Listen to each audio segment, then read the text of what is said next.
Hello and welcome to this special digital event on Africa's industrial heavyweights, brought to you by Jeune Afrique and the Africa Report, and based on our ranking of Africa's top 500 business champions. My name's Nicholas Norbrook. I'm the managing editor of the Africa Report, and joining me to co-host Aurélie M'Bida, the business editor of Jeune Afrique. Can we call ourselves Africa's media heavyweights, do you think, Aurélie?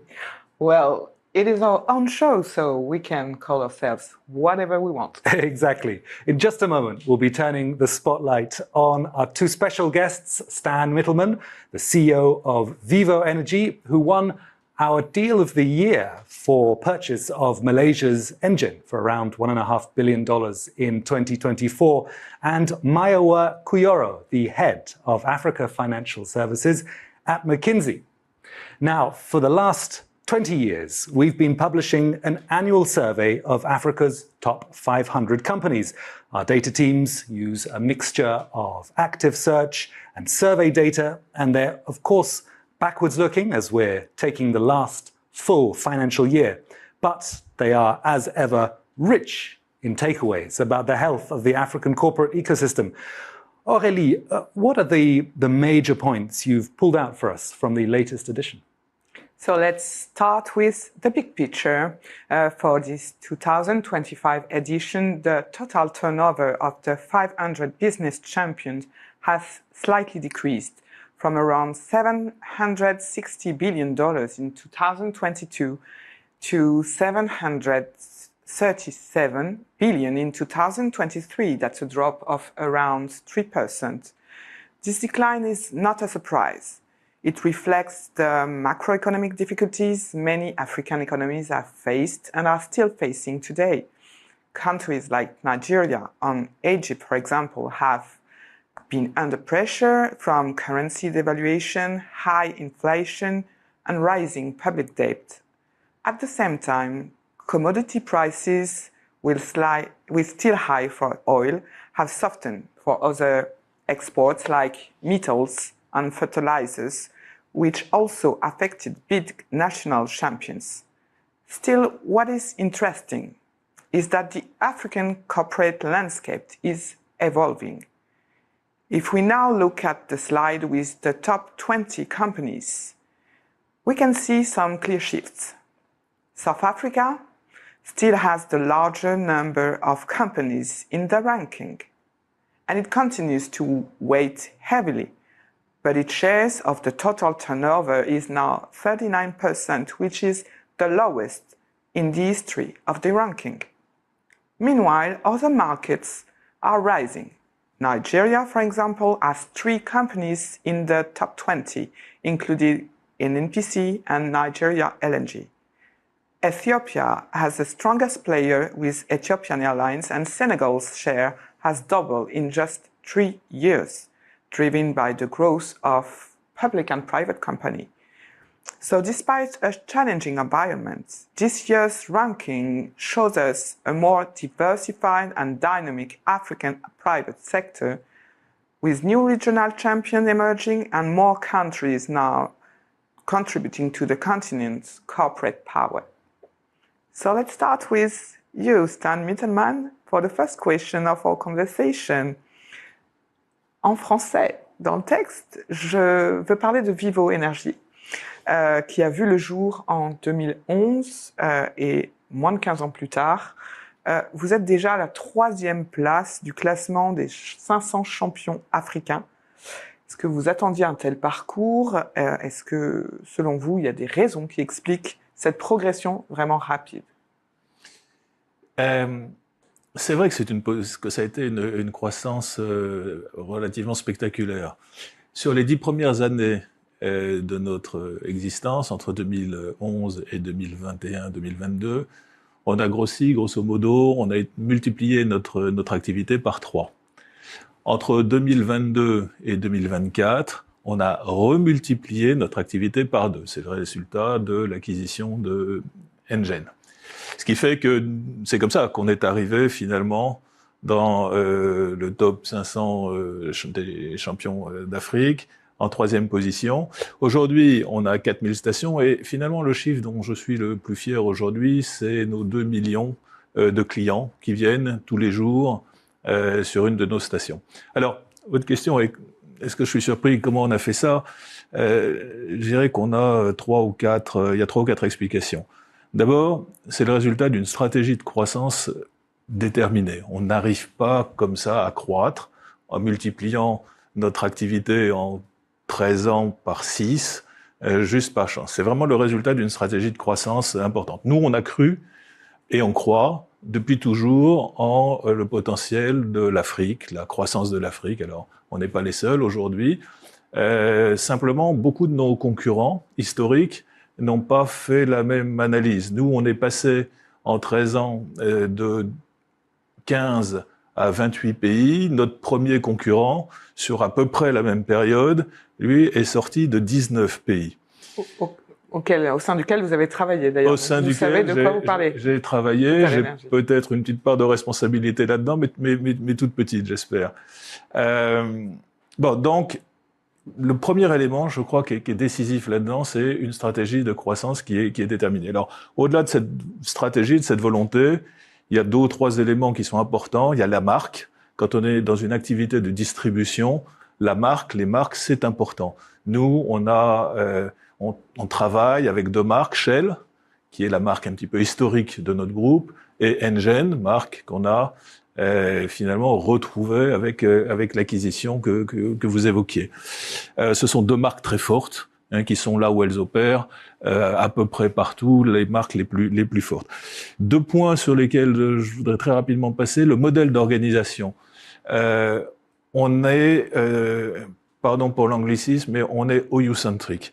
Quand on veut faire du business en Afrique, me semble-t-il, il faut être certain que les gens qui représentent votre activité dans les pays sont empowered. Ça, c'est critique. Tous les gens qui ont essayé d'être un peu plus intelligents que ça, gérer leurs affaires de Bruxelles, de Paris, de Londres, de Houston, de New York, finalement, ont quitté l'Afrique. Donc, ça, c'est une considération qui me paraît importante. Et puis, le dernier point, c'est, je crois, la qualité des équipes, la diversité. On a 28 filiales, aujourd'hui, 28 patrons de filiales, 26 sont africains. Au niveau du comité exécutif de Vivo Energy, nous sommes 9, 8 nationalités différentes. Donc la diversité, c'est quelque chose d'important. Et puis, dernier point, c'est la notion de respect. Je crois que pour être successful en Afrique, il faut respecter, vraiment respecter, d'abord nous respecter entre nous, et puis respecter l'ensemble de nos parties prenantes. Évidemment, les gouvernements, nos clients, nos fournisseurs. Ça, c'est une considération qui me paraît essentielle. Vous êtes arrivé à la tête de Vivo juste après le Covid. Ensuite, 2023, 2024, c'était des années difficiles. C'était quoi pour vous les plus grands défis de cette période et comment avez-vous réussi à garder le cap? Alors c'est vrai que 2023 a été une année particulièrement difficile, à plein d'égards. D'abord, difficultés économiques de tous ordres. Les produits que nous vendons étaient chers. Je vous rappelle, en grosso modo, que les produits pétroliers, la valeur des produits pétroliers a été multipliée par 4 entre 2020 et 2022. Bon, donc on s'est retrouvé et en 2023, on était encore à un niveau de prix cher. Ensuite, il y a la question des monnaies. 2023 a été une année difficile pour beaucoup de pays. Le shilling au Kenya, shilling kenyan, a vu sa valeur, a perdu 25%. Le Ghana cedi a perdu 23%. En Zambie, la monnaie a perdu 40%. Donc une année difficile au niveau des monnaies. Les taux d'intérêt qui étaient à 0 en 2022, 0,1 en juillet 2022, ont terminé 2023 autour de entre 5 et 6. Donc tout ça, c'était compliqué. Il y a eu aussi en 2023, ça a affecté nos activités, des troubles politico-sociaux dans plusieurs pays. Je ne vais pas les lister là, on a tous en tête ce qui s'est passé, ce qui a pu se passer au Sénégal, au Kenya, dans le Sahel, etc. Et puis, comme si tout ça suffisait pas, 2023 a été aussi une année particulièrement épouvantable en matière de catastrophes naturelles. Pareil, Maurice, Mozambique, etc. Et puis le Maroc, le tremblement de terre au Maroc en septembre, c'est 3000 morts, c'est une tragédie épouvantable. Donc, nous, dans cet environnement-là, effectivement, on a essayé de garder le cap. On a gardé le cap parce que, d'abord parce qu'on savait que ça pouvait arriver. Quand on a une certaine expérience de l'Afrique, j'allais dire, on sait que des années difficiles arrivent régulièrement. Alors ça arrive dans d'autres continents, bien sûr, mais il y a eu la crise en 2016 des monnaies, il y a eu le Covid, qui n'était pas un phénomène africain naturellement, et puis 2020. On sait que ça pouvait arriver. On a une taille et un portefeuille qui nous permet d'absorber en partie ces crises. Le portefeuille nous permet, nos 28 pays nous permettent d'absorber une crise dans tel ou tel pays. Finalement, quand ça va mal dans un ou deux pays, ça va mieux dans les autres, normalement. Et notre taille, globalement, quand ça va mal partout, on a une taille qui nous permet d'avoir une certaine résilience. Et puis, dernier point, dans des situations de crise, il y a quand même toujours des opportunités. Et en 2023 et 2024, on a été capable de saisir des opportunités en matière de M&A. On a racheté des activités en Namibie, à La Réunion, à Mayotte, et puis évidemment the elephant in the room, c'est Engen en février 2023, la signature de ce deal qui nous fait grosso modo doubler de taille. Il y a un cas concret qui découle de cette période Covid, Stan Mittelman, et qui concerne vraiment spécifiquement votre industrie, c'est le cas des subventions. Subventions carburant. Dans plusieurs pays africains, on assiste vraiment à une suppression progressive de ces subventions sous la pression du FMI qui souhaite donner un levier pour rééquilibrer les finances publiques des pays. Pour un acteur comme Vivo Energy, ça change quoi concrètement quand il n'y a plus de subventions, comment on gère l'impact sur son activité, mais aussi par rapport à la demande des consommateurs? C'est une excellente question. La question des subventions est une question compliquée. Ce que je voudrais dire là-dessus, c'est que, mon point de vue, c'est un sujet qui relève totalement de la prérogative des États. Moi, je suis pas dans un gouvernement, je suis pas au FMI, et je sais que c'est un sujet compliqué. C'est un sujet compliqué parce que le prix de l'énergie, finalement, est un paramètre essentiel dans la manière dont l'économie marche. C'est un sujet qui touche les gens dans leur vie de tous les jours. Donc c'est un sujet sensible. Ce que je pense, donc moi je donne pas de conseils aux États. Je sais travailler dans des environnements où les prix de l'énergie sont subventionnés, dans des environnements où les prix de l'énergie ne sont pas subventionnés, dans des environnements régulés, dans des environnements dérégulés. Finalement, on sait travailler dans tous ces environnements-là. Ce que je sais moins faire, par contre, et c'est un peu ce qui s'est passé en 2022-2023, c'est la chose suivante. Quand un gouvernement décide de subventionner le prix de l'énergie, il faut qu'il assume cette décision, ce choix, cette stratégie jusqu'au bout. En d'autres termes, il ne faut pas, me semble-t-il, qu'il ait tendance à passer, pardon pour la trivialité, mais le bébé de la subvention à des acteurs, typiquement les distributeurs. Et c'est ce qui s'est passé en 2022, quand les prix des produits pétroliers ont augmenté. Dans certains pays, les prix à la pompe ont été maintenus, sont restés bloqués. Comment vous avez géré? Eh bien, on a accumulé une créance sur certains États, à un certain moment qui est monté dans le cas de Vivo à quasiment un demi-milliard de dollars. Et ce que j'évoquais il y a 2 secondes sur le fait que la taille nous permet une certaine résilience, là, on a touché du doigt cette réalité-là. Certains de nos concurrents plus petits n'ont pas passé, n'ont pas été capables de passer ce cap. Mayowa, thanks for joining us on this special event about Africa's top 500 business champions. We've just been looking into that difficult period of 2023, 2024. And as Aurélie was telling us, we saw the results globally across the continent. The revenues of the top 500 companies have declined in dollars. What impact did that 2023, 2024 season have? How should we interpret it? Thank you, and it's really exciting to be here. Thank you very much for having me. I think when you look at the numbers at a global sort of level, you say, well, and I think you had a chart earlier on that said, we've dropped by 3%. I think that 3% masks the resilience that African companies are showing, right? Because the 3% should be compared to the 27% devaluation across the continent. And if you look at some countries such as Nigeria, that was more than 55%. Yet, despite all of that, you saw the drop of only 3% despite the 27% devaluation. So I think African companies should be celebrated for their resilience. They should be celebrated for, just keeping on going and keeping the lights on despite high inflation. We are very much import-dependent economies. And so the cost of inputs are going to, rose significantly in that period of time. You also have some of the social unrest that we've mentioned. But despite all of that, if you look at things in local terms, actually growth was relatively robust and relatively sound. So on that basis, I think we should give African companies actually a round of applause for their resilience during these very, very difficult times.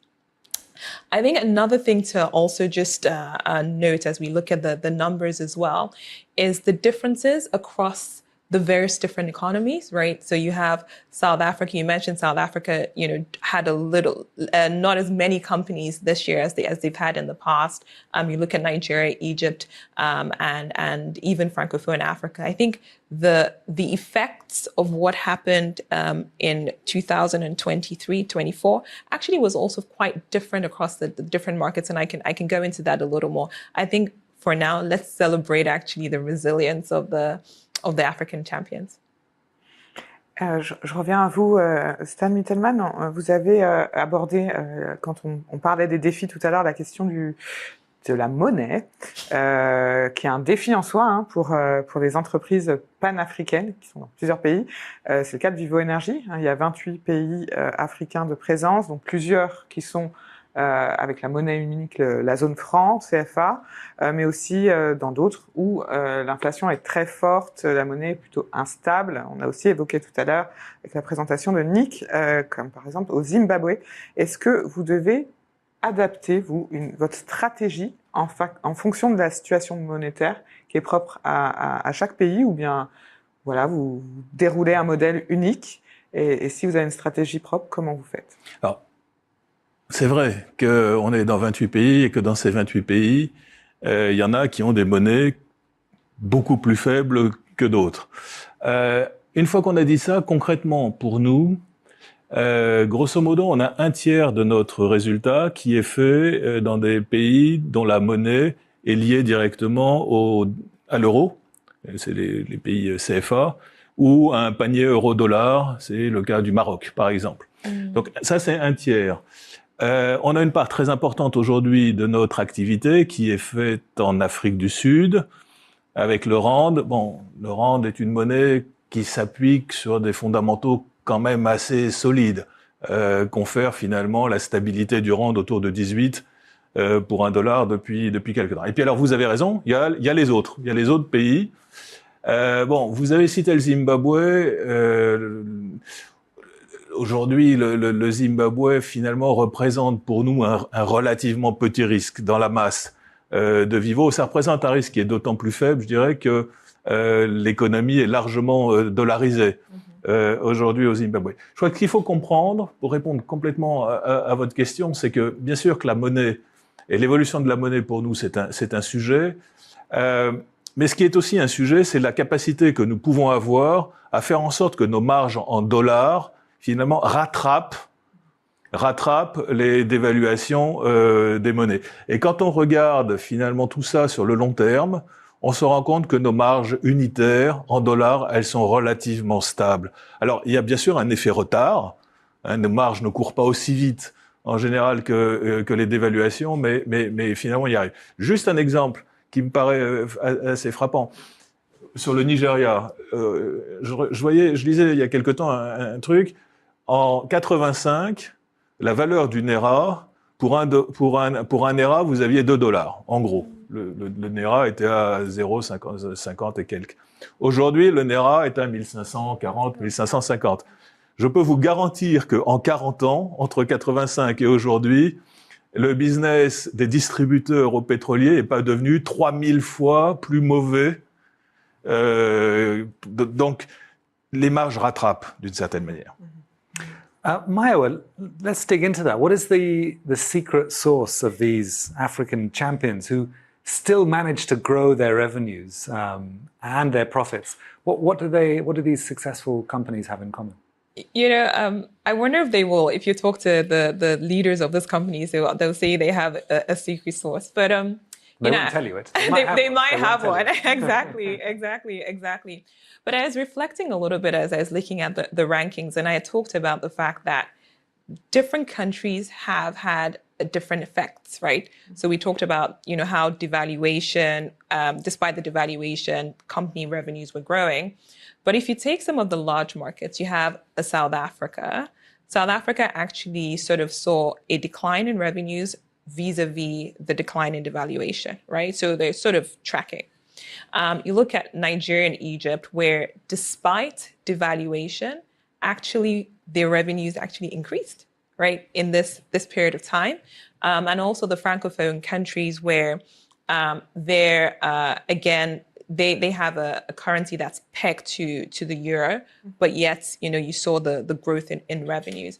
So I think I think the first thing to understand is across the different markets, the dynamics are quite different, right? Nigeria and Egypt have a significant proportion of the companies that are in that ranking are export driven.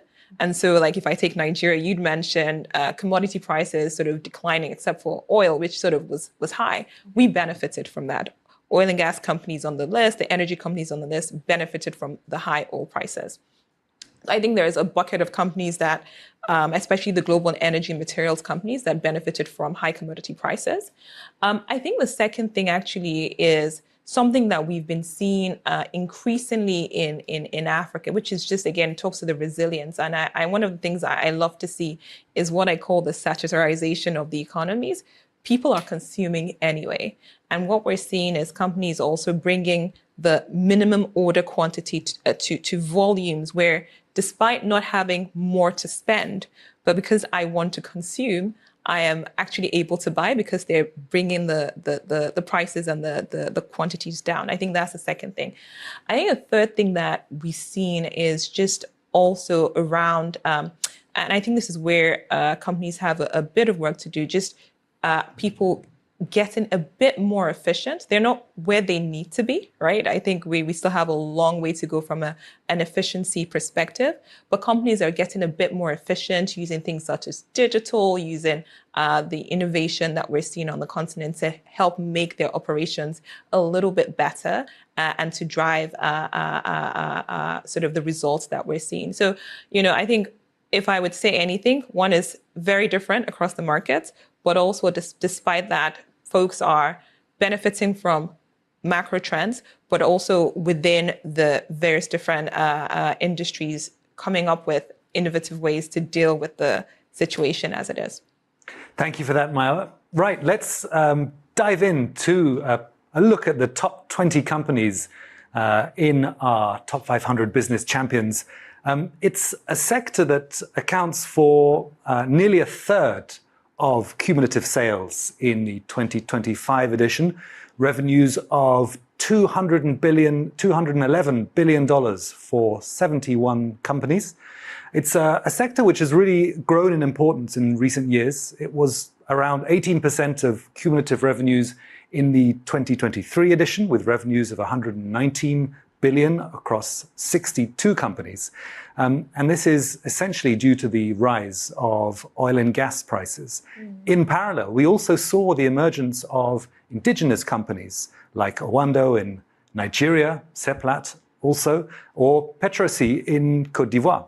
And in the last 2 years of our top 500 companies, Petrosi has gone from the 273rd position to the 181st, which is jumping up nearly 100 places in our ranking. Our Ivorian brothers and sisters will be pleased. And we also saw the commissioning of the Dangote refinery early in 2024. Obviously, we've not seen that yet in terms of the figures for the Dangote group in our ranking, but I have little doubt that in rankings to come, we will absolutely see that. Stan, how do you see this emergence of local players in the energy sector? Do you feel the whole sector is being reshuffled with these rise of the domestic actors? Oui, je crois effectivement que les cartes sont en train d'être rebattues. Il est évident aujourd'hui qu'il y a une émergence importante des acteurs locaux. Alors, peut-être juste un petit point. Il faut savoir, quand on parle d'acteurs locaux, qu'une part très importante de notre activité, historiquement, était déjà faite avec des acteurs locaux, avec des partenaires locaux.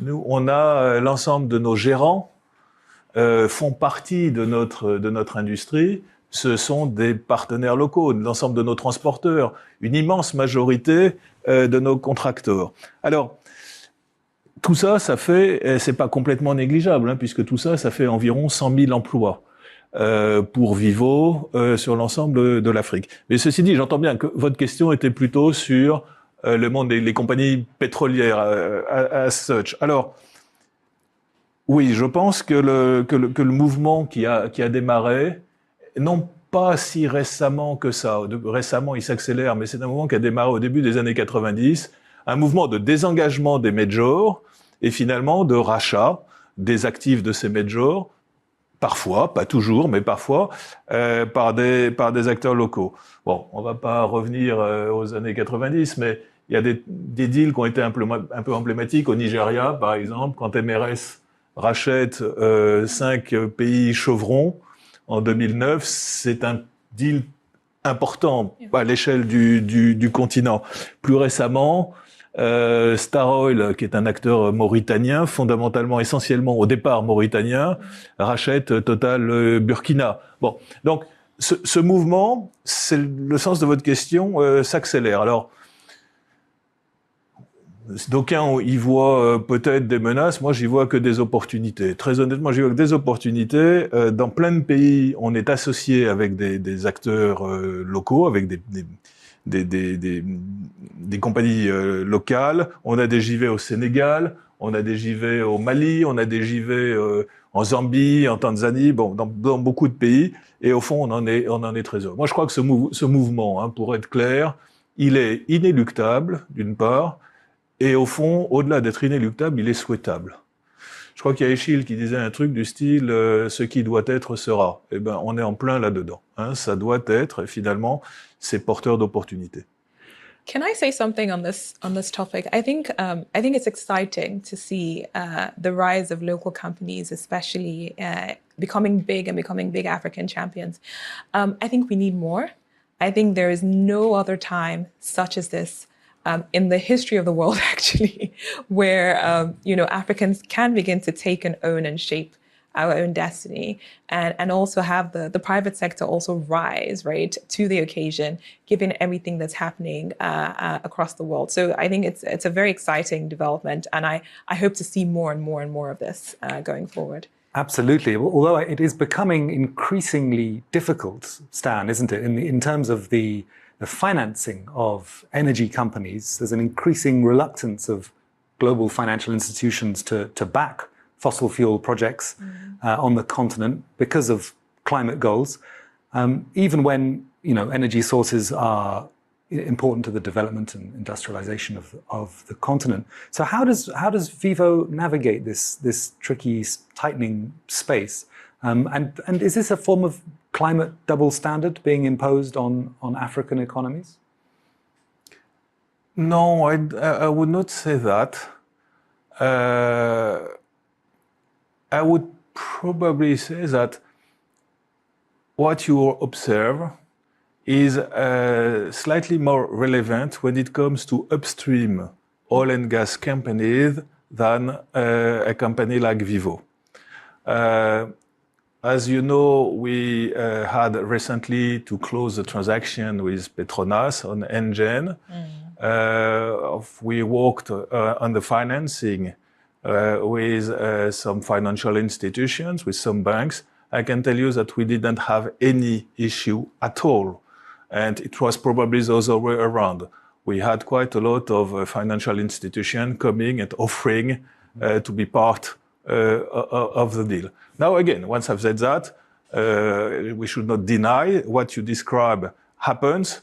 But again, probably much more at E&P and upstream companies. Mayowa, you called earlier for a round of applause for the African champion. And now maybe you will have some comments for the next edition of the 500 Business Champion, considering that the figures we used for the edition of 2025 is published over the period of July 2023 to July 2024, to June 25. So what should be your recommendation for our champion to continue growth, to perform, and to a round of applause next year? Next year? No, thanks, Aurélie. I think African companies can take comfort in the fact that they've demonstrated actually that they can be resilient in tough times, right? I think that's kind of like the starting position. But going forward, to make sure that we can continue to give a round of applause for them and to even have more companies, I think there's maybe 2 or 3 things I would love to see happen on the continent. I think we should lean into the digital transformation, especially with all that's going on with advanced analytics and generative AI. I actually think this is one area where Africa can act, again, similar to what happened in mobile technology and fintech. This is another area where Africa could potentially leapfrog and really develop solutions for African problems. I think that's one. I think the second thing I would love to see is local and regional strengthening local and regional partnerships. Africa is a huge market, but yet we trade, the numbers change depending on who you ask, but we trade between 14 and 16% amongst ourselves, right? So can we strengthen local partnerships and take advantage of the captive market that we have within the geographical construct that is Africa? I think the third thing is, and we haven't really touched on it, the world is changing geopolitically, right? And so how can we, again, take advantage of that, right? People may be, geographical distance of trade may be shrinking in some areas, but it also could be lengthening in other areas. And how can we potentially fill the gap that might be removed with all that? And then I think the final thing I would say is, how can we be more efficient and productive with the resources that we have? I think that's another frontier for African businesses to cross. If we drive margins better, we're more efficient with our resources, I think there is significant room for growth. I think the future is very exciting. You have a young population, very, very entrepreneurial, very innovative. You see all that's happening across the continent in various different pockets and sectors of the continent. So there's a lot to look forward to. And I think we've demonstrated that we have the capacity and the resilience to continue to grow despite headwinds. Thank you, Mayowa. All things in 1 year, so be prepared. Let's see where we land.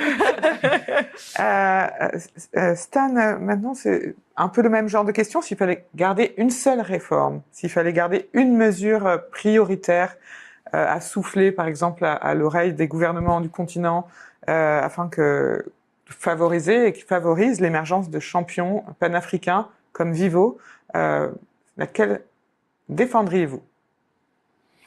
Bon, je vais vous demander la permission d'en citer 2. Allez, soyons fous.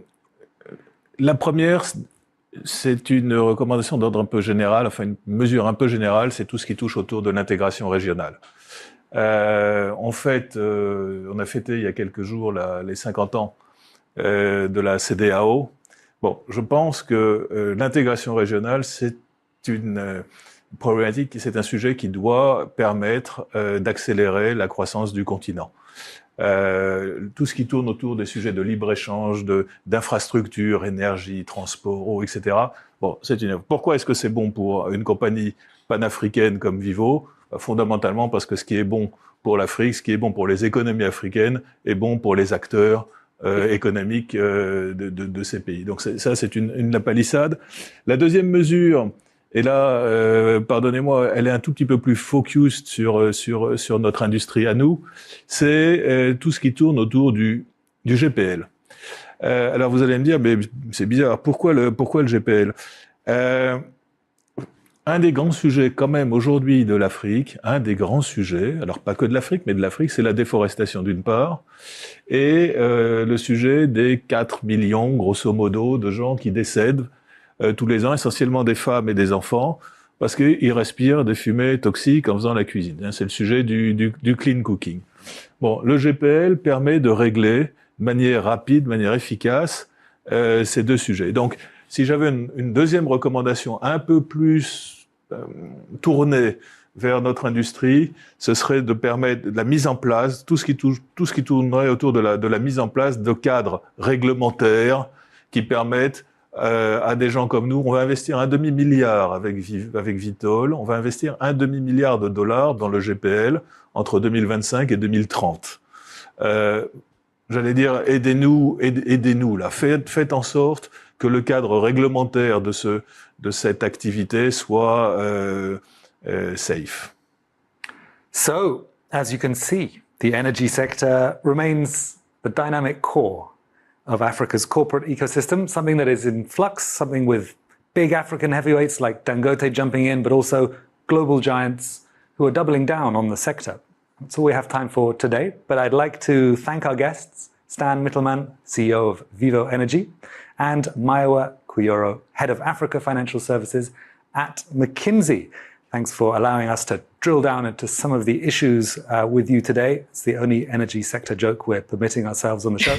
Thanks to Aurélie for co-hosting with me, and Merci. Merci beaucoup. And to get better acquainted with all of our analysis on the sectors and the actors in Africa's top 500 companies, the top 500 business champions, there's still time to access the report. Go to theafricareport.com and jeuneafrique.com for more details. And to thank our viewers who have stayed with us to the very end, a discount code just for you. Follow the link below.